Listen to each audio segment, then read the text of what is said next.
В българската църква в Босилеградското село Паралово беше отслужена литургия по случай празника на Свети Иван Рилски, който там се чества днес. На водосвета присъства и министър Божидар Димитров. На празника имаше и протест на жителите на селото. Те настояват за изучаване на български език в училище и за това познатия им български свещеник да остане на поста си в храма. В планинското село Паралово от една година има българска църква. По-голямата част от населението в района на Босилеград е българско. Въпреки опитите от страна на сръбската патриаршия да стопира строителството на храма, днес той е факт. До днес молитвите тук четеше отец Йоан, който е основният инициатор за строежа на храма. От днес обаче неговото място трябва да заеме отец Михаил, защото според сръбската патриаршия отец Йоан проповядва български ценности и всява раздор.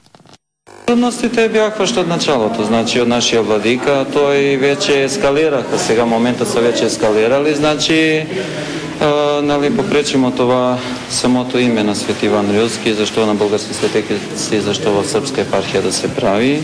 Значи стигнахме до там, той опитва се, значи 2 години, пречи, но до сега слава на Господа и на Свети Иван Рилски, значи не успя да попречи. Жителите на селото разказват за натиска дори при кръщаването на децата.